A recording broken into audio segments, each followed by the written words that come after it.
قسمت خو پیرا بچ شو. قسمت ښه نه و، ته بوډا شوې چې داسې کې نو ټول رپي. څنګه رپي؟ مونږ خو لا واده هم نه دی کړی نو. په دې عمر کې به الله تعالی څوک لور خور درکوي. دا وړوکی پیر زمانه سم که رازق جانه، هسې نه چې زما د لاس نه خراب نه شي.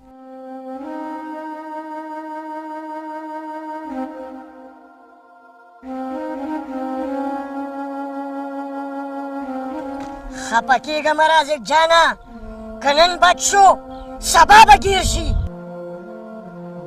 چې دا لمبې به کله سړېږي. راځه پیره چې ځو.